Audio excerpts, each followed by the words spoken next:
राहुल शर्मा, आप देख रहे हैं एसपीएन 9 न्यूज। स्वागत है आपका हमारे इस खास प्रोग्राम में। प्रोग्राम की शुरुआत उत्तर प्रदेश पंचायत चुनाव से।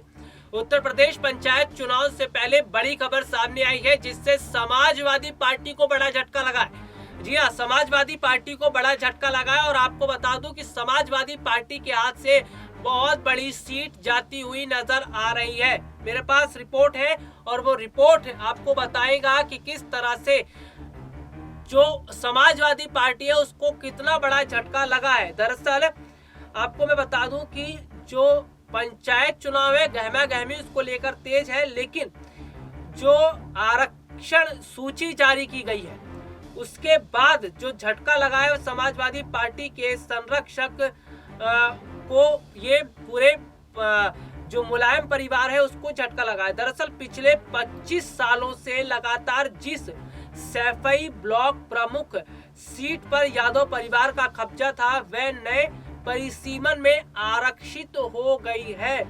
यानी कि जिस सैफई ब्लॉक प्रमुख सीट पर यादव परिवार का कब्जा था और 25 सालों से वहां अब नए परिसीमन में आरक्षित हो गई है। सैफई की गिनती देश के सबसे आधुनिक गांवों में होती है। यहाँ अंतर्राष्ट्रीय क्रिकेट स्टेडियम, अंतर्राष्ट्रीय swimming pool, astro turf hockey stadium, Saifai चिकित्सा विश्वविद्यालय और साफ सुथरी लंबी चौड़ी सड़कें हैं। हालांकि मुलायम के नाती और 2014 में मैनपुरी से सांसद रहे तेज प्रताप यादव का आरोप है कि प्रदेश की बीजेपी सरकार ने सैफई को पूरी तरह नजरअंदाज किया। हालांकि जब उनसे पूछा गया कि पिछली सरकारों में ब्लॉक प्रमुख पद के लिए आरक्षण क्यों नहीं हुआ, तो इसका जवाब वो नहीं दे पाए। लेकिन यहाँ पर सबसे बड़ी बात जो है कि जो आरक्षित कर दी गई है सीट, इससे यादव परिवार को झटका लगा है। नई आरक्षण सूची में सैफई सीट को अनुसूचित जो है वो जाति महिला के लिए रिजर्व कर दिया गया है।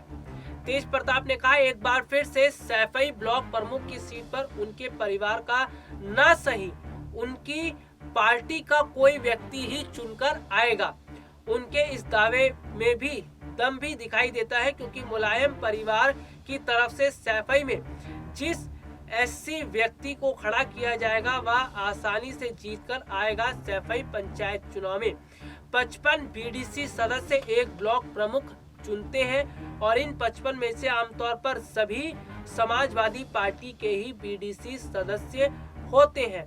लेकिन यहाँ पर देखिए, सबसे बड़ी बात जो है कि जो पहले देखने को मिलता था वो अब यहाँ पर नहीं दिखाई दे रहा। यानी कि आरक्षित सीटें जो है नई तरीके से हो गई हैं, जिससे जो फैसला समाजवादी पार्टी को करना था, यानी कि जो स्थिति उनकी बनती थी पहले, राजनीतिक स्थिति, वो अब नहीं बनेगी। हालांकि आपको बता दूं कि 1995 में ये ब्लॉक बना, तब से मुलायम सिंह जो है उनके कुनबे का ये कब्जा रहा था। सैफई ब्लॉक 1995 में बना था। यहाँ से पहली बार मुलायम के सबसे बड़े भाई रतन सिंह के बेटे रणवीर सिंह ब्लॉक प्रमुख बने। 5 साल बाद भी 2000 में रणवीर ही दोबारा ब्लॉक प्रमुख बने, लेकिन 2002 में रणवीर सिंह की अचानक मृत्यु हो गई थी और उनके जाने के बाद यह जिम्मेदारी मुलायम के बेहद करीबी चौधरी नत्थू सिंह के बेटे अरविंद को दे दी गई थी। 2005 में ब्लॉक प्रमुख की जिम्मेदारी मुलायम के छोटे भाई अभय राम के बेटे धर्मेंद्र यादव को दी गई और बदायूं के सांसद बनने से पहले धर्मेंद्र यादव 2005 से 10 तक ब्लॉक प्रमुख रहे थे। तो मेरे पास ये रिपोर्ट है, रिपोर्ट के जरिए आपको मैं चीजों के बारे में बता रहा हूं। और सबसे बड़ी बात देखिए यहाँ पर ये है कि अब नए परिसीमन में आरक्षित ये जो सीट हो गई है, इससे वाकई में समाजवादी पार्टी को झटका लगा है। और सबसे बड़ी बात यह है कि अब जो नए तरीके से आरक्षित सीटें जो की जा रही है, इसमें ये देखने को मिल रहा है कि अब नई सूचियों को ध्यान में रखते हुए, नई बातों को ध्यान में रखते हुए जो सीटें उनको आरक्षित किया जा रहा है। तो ऐसे में यहाँ पर बहुत सोच समझकर उत्तर प्रदेश की जो सरकार है, योगी सरकार, वो कदम उठा रही है। और आपको मैं ले चल रहा हूं जो उत्तर प्रदेश का ये जो पंचायत चुनाव है, ये दरअसल सभी राजनीतिक पार्टी के लिए मायने क्यों रखता है। दरअसल ये राजनीतिक पार्टियों के लिए इसलिए भी मायने रखता है क्योंकि अगले साल उत्तर प्रदेश में विधानसभा चुनाव होने वाले हैं। और विधानसभा चुनाव से पहले इन पंचायत चुनाव में इन राजनीतिक पार्टियों को अच्छी खासी जीत हासिल करनी है। इन अच्छी खासी यहाँ पर जो है इनको अपना दबदबा बनाना है। यहाँ पर पंचायत चुनाव में जिस राजनीतिक पार्टी का अच्छा खासा दबदबा रहेगा उसको उत्तर प्रदेश के विधानसभा चुनाव में भी फायदा मिलेगा। तो जाहिर सी बात है कि उत्तर प्रदेश के विधानसभा चुनाव को ध्यान में रखते हुए ये जो उपचुनाव है इस पर जो है उपचुनाव की, माफ कीजिएगा, मैं यहाँ पर पंचायत चुनाव की बात कर रहा हूँ। तो जो ये पंचायत चुनाव है तो पंचायत चुनाव को बहुत गंभीरता से लिया जा रहा है। तो यहाँ पर कुल मिलाकर देखिए स्थिति ये बन रही है कि जो योगी सरकार है वो चुनावों को ध्यान में रखते हुए, वोटर्स को ध्यान में रखते हुए काम कर रही है।